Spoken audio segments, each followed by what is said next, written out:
Innal hamdalillah nahmaduhu wa nasta'inuhu wa nastaghfiruh wa na'udzu billahi min syururi anfusina wa min sayyiati a'malina may yahdihillahu fala mudhillalah wa may yudhlilhu fala hadiyalah. Perkenalkan, nama saya Nasyila Putri Nirwan dari pimpinan cabang Nasyiatul Aisyah Kebayoran Baru akan membawakan ceramah dengan tema pahala puasa bagi wanita yang haid. Sebelum ceramah dimulai, saya akan berpantun terlebih dahulu. Pergi ke sekolah cari ilmu, siswinya rajin dan cantik.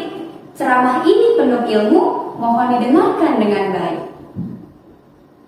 Bulan Ramadan adalah bulan yang mulia, bulan yang ditunggu-tunggu umat muslim untuk saling berlomba dalam kebaikan, karena banyak pahala yang Allah janjikan di dalamnya. Keberkahan yang telah Allah berikan di bulan Ramadan ini menjadikan semangat dan motivasi umat muslim untuk terus beramal baik. Kilas balik ke dalam Quran surat Al-Baqarah ayat 183 yang berbunyi, A'udzubillahi minasyaitonirrajim, Bismillahirrahmanirrahim. Ya ayyuhallazina amanu kutiba alaikumus syiyamu kama kutiba alal ladzina min qablikum la'allakum tattaqun. Yang artinya, wahai orang-orang yang beriman, diwajibkan atas kamu berpuasa sebagaimana diwajibkan atas orang sebelum kamu supaya kamu lebih bertakwa. Nah, ayat ini menjadi acuan dan motivasi bagi kita umat muslim di era saat ini untuk memaksimalkan Ramadan kita. Nah, untuk mendapat predikat takwa di mata Allah Subhanahu wa taala.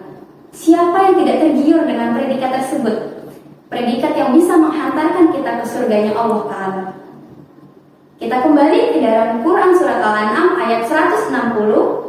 Allah berfirman bahwa setiap amalan kebaikan umat muslim yang dikerjakan akan mendapat pahala 10-700 kali lipat pahala.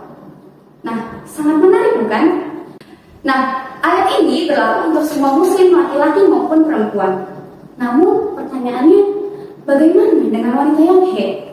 Apa dia tetap mendapat pahala seperti pahala orang yang berpuasa? Apa dia tetap dapat pahala seperti pahalanya orang yang beribadah? Banyak saudara-saudari muslim kita mungkin yang merasa galau akan hal tersebut, merasa sedih hatinya, merasa gelisah, karena mungkin tidak bisa memaksimalkan Ramadan karena banyak keterbatasan tersebut. Namun Allah berfirman dalam Quran surat At-Takabun ayat 11 bahwa barang siapa yang ridho terhadap takdir, maka Allah ridho terhadap dirinya, dan Allah akan memasukkan hidayah ke dalam hatinya. Nah, iman kepada takdir sendiri menjadi landasan kebaikan bagi kita. Seperti yang kita tahu, haid, melahirkan dan menyusui adalah takdir bagi perempuan. Ini adalah amanat istimewa, keistimewaan yang Allah berikan kepada perempuan yang tidak diberikan kepada laki-laki. Maka dari itu, kita harus menjalankan takdir kita dengan sebaik mungkin, dengan seikhlas mungkin, dengan seridho mungkin. Bagaimana takdir tersebut mengantarkan kita untuk menjadi manusia yang bertakwa juga di hadapan Allah. Lanjut, ada beberapa amalan yang dapat menghasilkan pahala walaupun kita sedang haid. Yang pertama, ketika kita baru haid, otomatis ada perasaan sedih dalam hati kita. Perasaan sedih yang bagaimana? Perasaan sedih yang natural, perasaan sedih yang tiba-tiba datang dalam hatinya. Nah, itu perasaan sedih yang memang Allah akan memberikan pahala di dalamnya. Kita kilas balik ke dalam masa lalu sejarah, para sahabat Rasulullah tidak bisa mengikuti perang Tabuk karena uzur syar'i, karena keterbatasan yang Allah berikan. Mereka semua bersedih hati. Namun Allah menghibur mereka dengan memberikan pahala sama seperti pahala saudara-saudara yang berjihad ke sana. Yang kedua, niatkan saat kita tidak sholat, saat kita tidak puasa, itu sebagai bagian dari ibadah. Perlu yang kita garis bawahi bahwa ibadah itu bukan hanya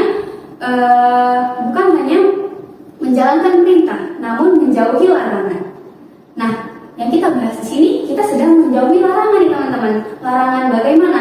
Ketika kita sedang haid, kita dalam keadaan tidak suci, maka kita dilarang untuk beribadah. Di dalamnya ada puasa, ada sholat, ada membaca Al-Quran. Namun Allah juga menyediakan amalan-amalan lain yang masih bisa kita kerjakan.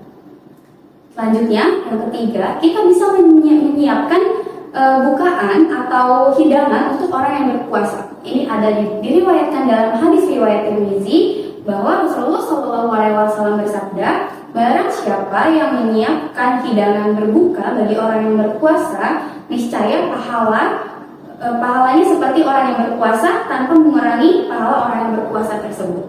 Masya Allah, lumayan banget kan? Kita hanya masak-masak di dapur, kita hanya membelikan mungkin takjil, gorengan, kolak, kita bisa mendapat pahala sama seperti orang yang berpuasa.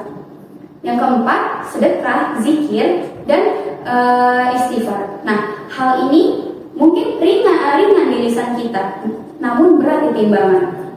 Seperti yang kita tahu dalam Quran surat Ar-Ra'd ayat 11, ingatlah hanya dengan mengingat Allah hati menjadi tentram.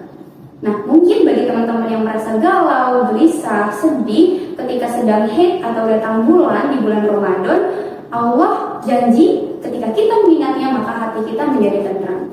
Tidak perlu kita membaca Al-Quran, kita hanya perlu berzikir menyebut asma Allah, insya Allah hati kita sudah tenang di dalamnya. Yang terakhir, datang ke majelis ilmu. Seperti yang kita tahu, dalam hadis riwayat Ibnu Majah bahwa menuntut ilmu itu wajib bagi setiap muslim laki-laki maupun muslim perempuan. Nah, saat kita sedang berhalangan untuk beribadah, kita tetap bisa menuntut ilmu dimanapun dan kapanpun. Terlebih zaman sekarang yang sudah canggih.